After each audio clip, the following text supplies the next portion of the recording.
Well, the stadium in Pune is located near the Mumbai-Pune Expressway where lots of cars keep zooming at high speed, and that's what South Africa have done. They've zoomed past yet another 300-plus score, the 8th consecutive time when they've batted first. They've managed 357 at the 50 over point, 200s by Van der Dussen and by Quinton de Kock. We are back at Cricbuzz Live. I have Joyda and DK with me.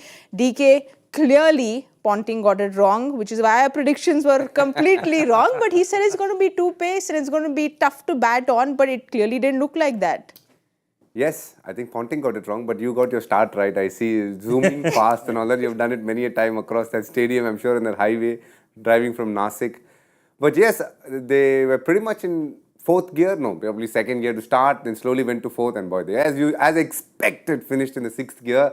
You know, all the batters contributing, and aren't we used to seeing that 41 to 50 being around the 120s, 140s now? 119 for 2, 83 for 1 before that, so getting just 200 runs in the last 20 sums up how good they've been. Quite a cautious start at 43, but the key is they had a few phases where they didn't lose a wicket, and that is what has set them again to such a high target of 356, which tells you that A, the pitch is not probably as two-paced as was predicted by Sir Ricky Ponting, and hence we got our predictions completely wrong, believing Sir Ricky Ponting.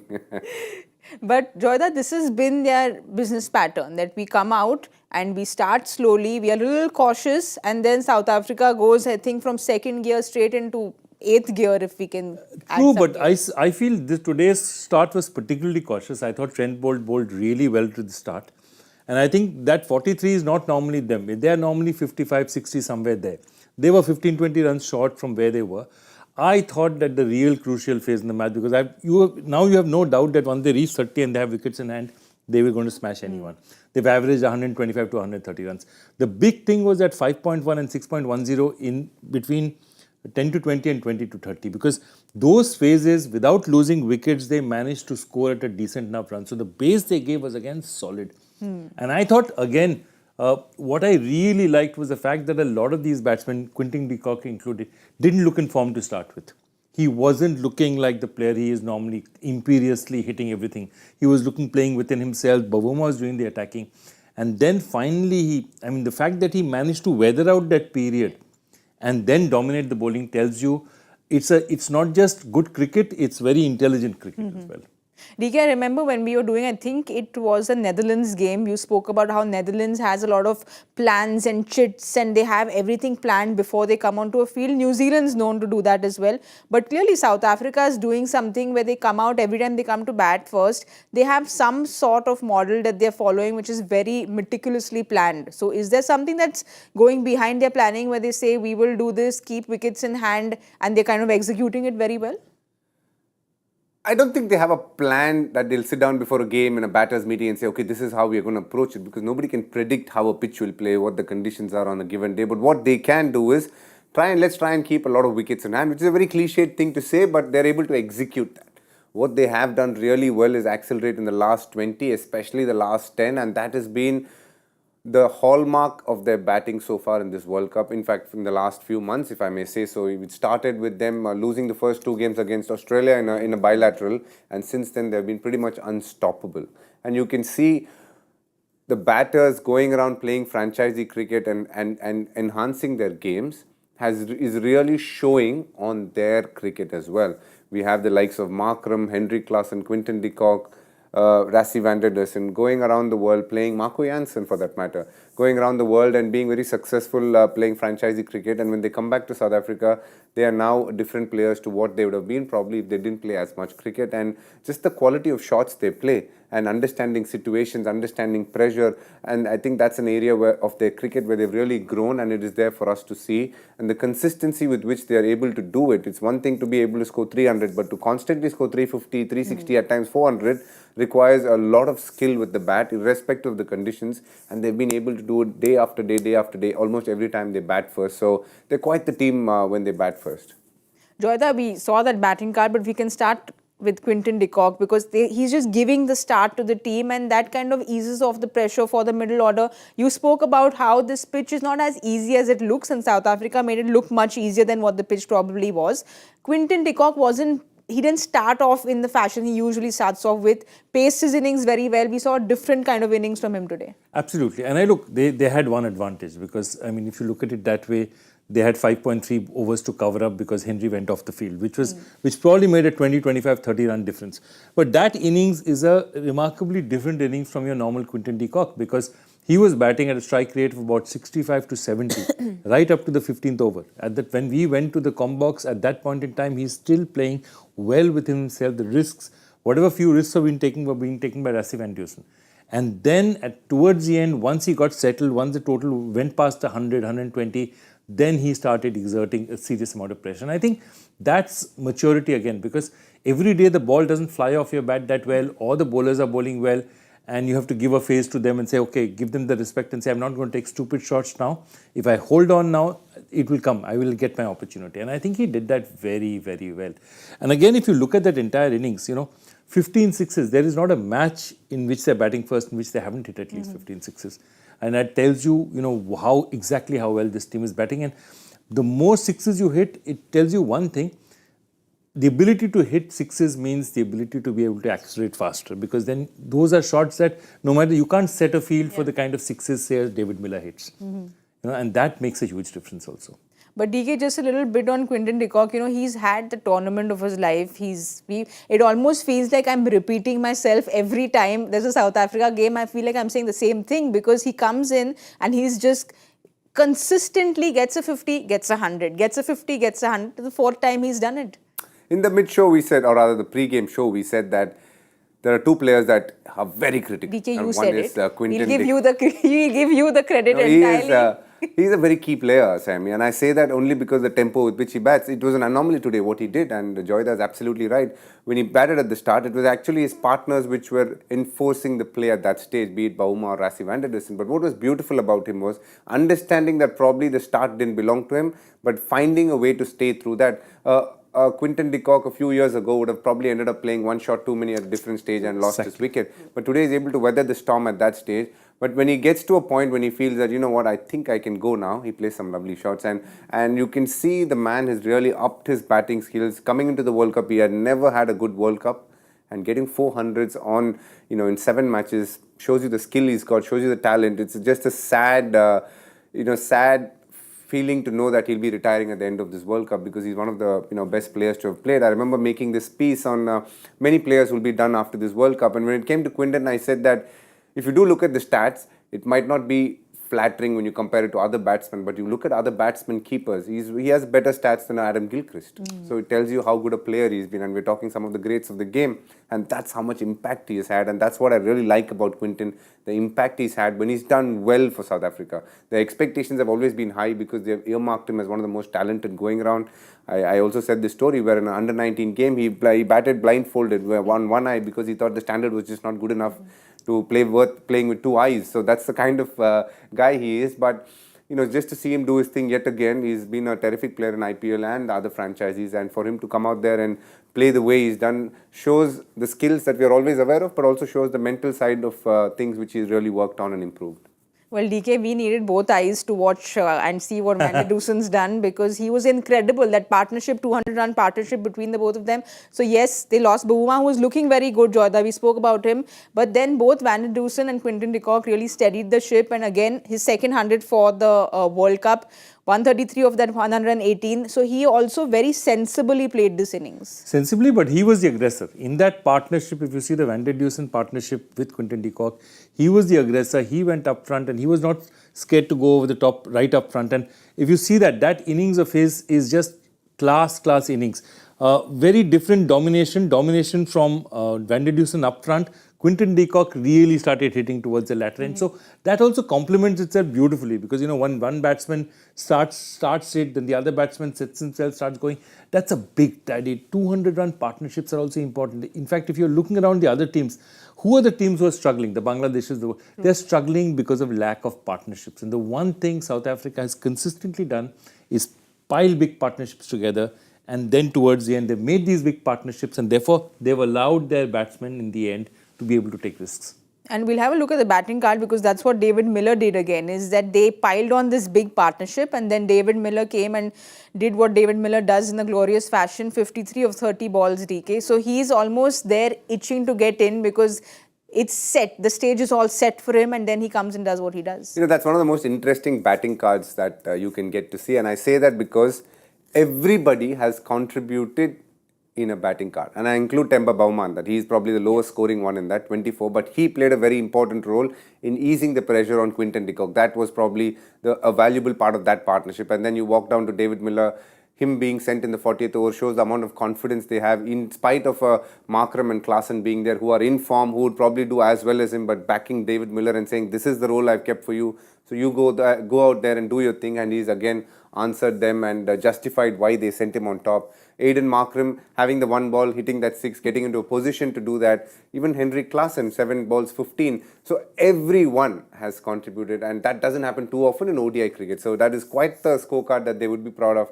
Pretty much embodies what South African cricket have been in the last 1.5 months, which is about batting supremacy, and they've been probably the best batting team in the world at this point of time when they bat first. But Joyda, they have been supreme and we've seen what they've done. But do you think New Zealand will be wondering why did we bowl first? Because it almost was like they played into the hands of the South Africans. So look, if they know that they probably thought that this pitch would have a bit of, maybe dew in the evening, the pitch everyone's saying the pitch will ease out as the day goes on.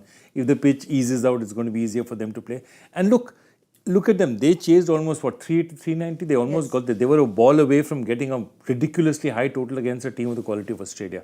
So they regard themselves as players. I mean, they would be in the game. Even if it's 350, 400, they reckon they'd be in the game. What they also didn't count on was having one of their top bowlers go out. So all that is, it's like a series of unfortunate incidents that's happened to them. And they're just left with a situation where they have so much to do in what is a very, very, very crucial match. And you see that Neesham bowling 5.3 overs for 69 runs. I mean, he wouldn't have had to bowl those overs, and that, especially his overs towards the death, he definitely would not have bowled if Henry was there. That probably cost them 25, 30 extra runs. But DK, obviously they're going to really miss Matt Henry because the hamstring is always a dicey one. But do you think just even getting someone like a Glenn Phillips, I think in the 45th over he came and bowled and went for 18 runs, but was it just lack of choice or could they have gone to someone else at that point?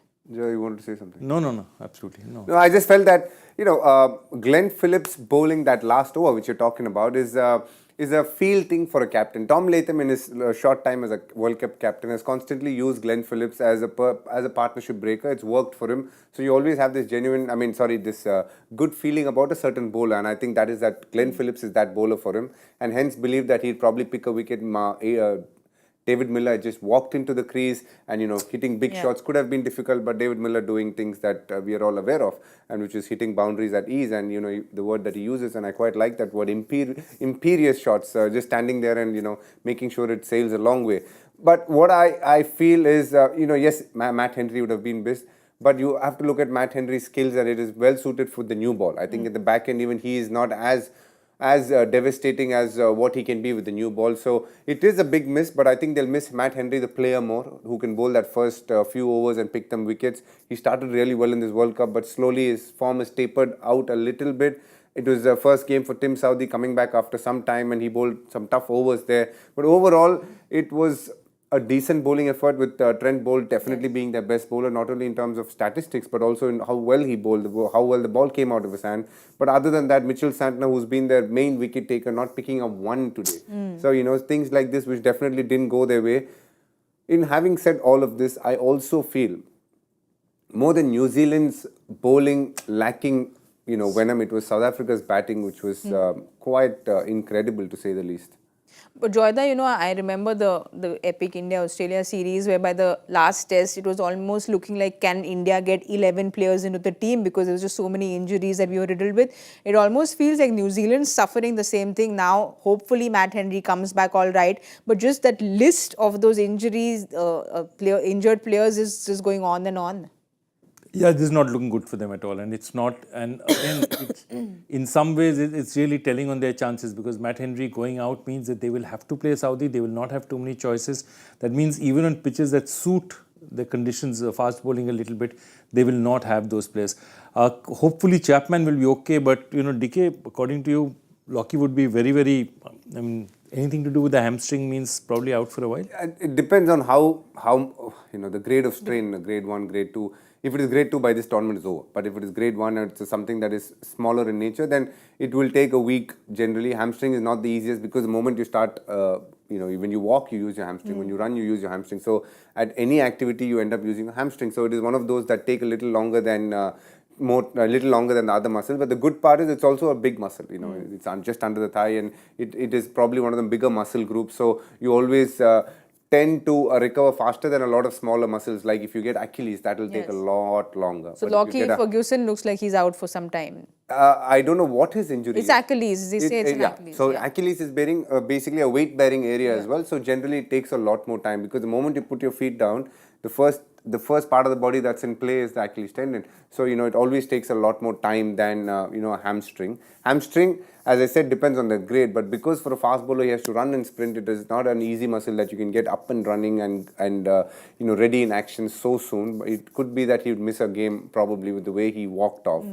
So taking everything into consideration, there are a couple of teams really struggling with injuries. At the top of that would be Sri Lanka, who are pretty much like a hospital ward right now. And then you have New Zealand right now running in very close with them with the amount of injuries happening to their team members.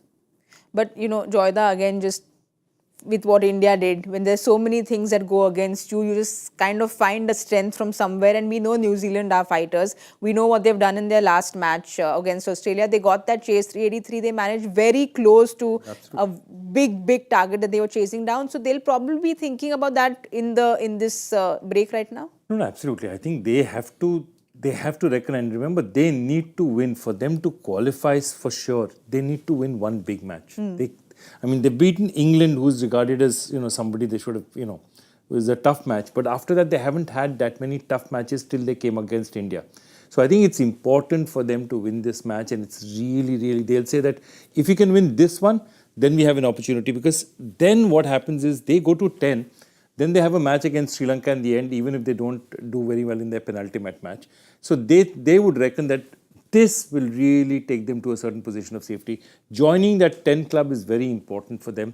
But the only thing is that if you look at it that way, other than India, every other team in that list is rooting for South Africa right now. Yes. So that is the one thing against them. Look, I also want to say that this New Zealand bowling attack is what I call they do as well as they can. Trent Bolt is a genuinely good bowler under some conditions. Matt Henry is a good bowler. He's a decent bowler, uses the conditions well and bowls well within his limitations. Santner is a very good, bowler in that sense. But they're not a great bowling side. They're not, you don't look at that bowling side and feel scared. So they've done a very good job of marshalling their resources well. And, they use Lockie very effectively in the middle, which a lot of teams didn't have that enforce in the middle. Lockie did well for them. Now they're in a bit of trouble because without Lockie there in that middle, there's nobody left to control the middle for them. And that is a big thing as well because that extra pace and he's getting a couple of wickets. He got a lot of wickets in the middle for them. So that sort of changed their game plan as well. And obviously it's going to tell on the field. But DK, just getting into this chase now, New Zealand, obviously, when you go for so many runs in the back end, because you're doing well till the 20th over, so that kind of does hamper the confidence, but also playing on the big stage, knowing what they did in the last match, they will be going in with a positive note of, we got close in the last match, we can go past the finish line this time. If you do go by names, Australia has the better bowling attack, at least when it comes to fast bowlers. So they have managed to score 380, but on a slightly better pitch in Dharamshala, where the conditions were more suited to batting. Pune not being so much. So the whole thing evens out. There the pitch was easier. Here probably the bowlers are touch comparatively easier. So they will fancy their chances. There is no doubt about it. They have to. They have a good batting lineup. They bat deep as well. Santner coming in 8, which basically means there's a proper batsman who can, tonk a ball at number 8. So they do have the batting. It's about going about things very similar to what happened in the last game. For them, the key player for me would be Devon Conway. He is a very, very critical player for them. He got runs in the first game and he got a lovely 100 at that. He bats at a great tempo, understands Indian conditions really well.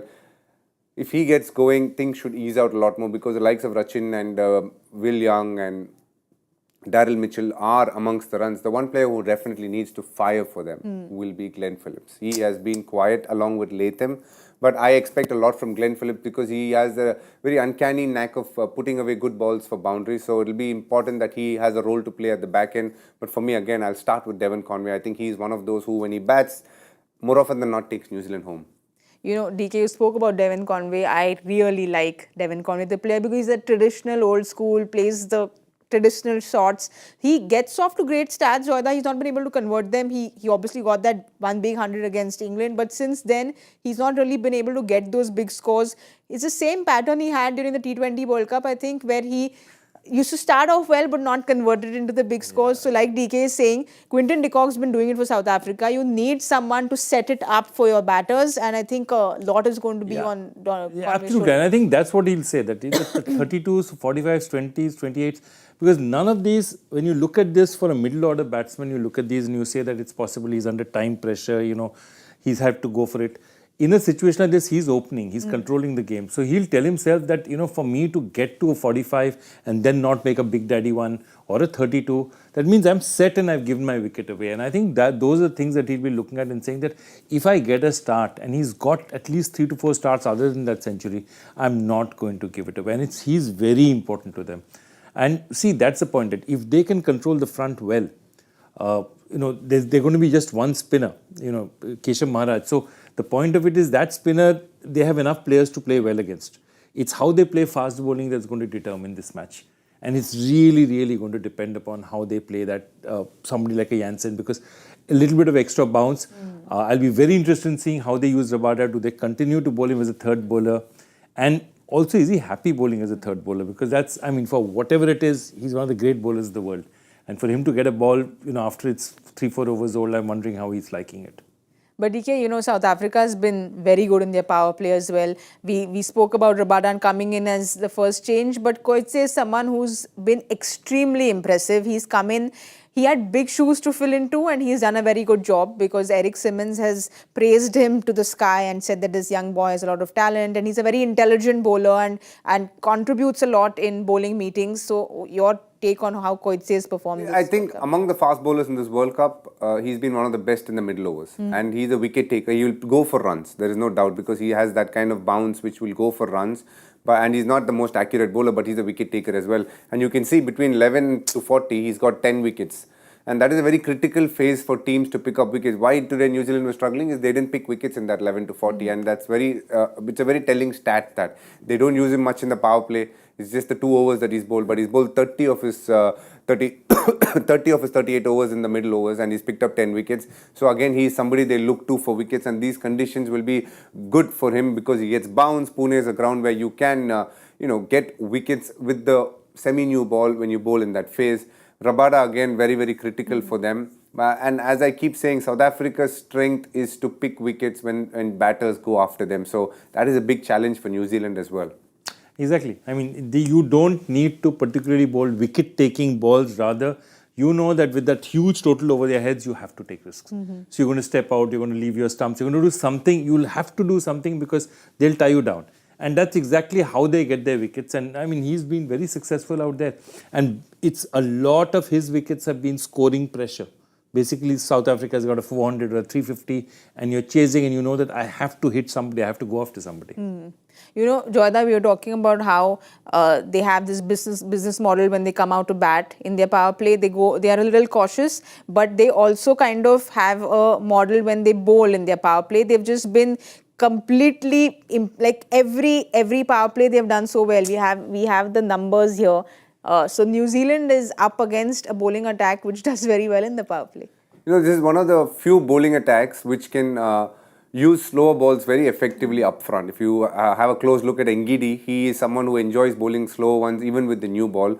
He gets the ball to come back into the left-handers a lot more. So they've been effective that way. Marco Jansen has been a very key bowler for them in the middle, in the start of the innings. What he is able to do is not only bring the ball back in for the right-hander, but he's developed the ball going away as well, and he's landing it in the good areas to get nick off. So he has been a handful to deal with because he gets extra bounce as well. Again, he's somebody who goes for runs but also picks up wickets. So it has been a team which has not been shy of giving away runs in the first 10, but also has the uncanny knack of picking not one or two, at times 3 and 4.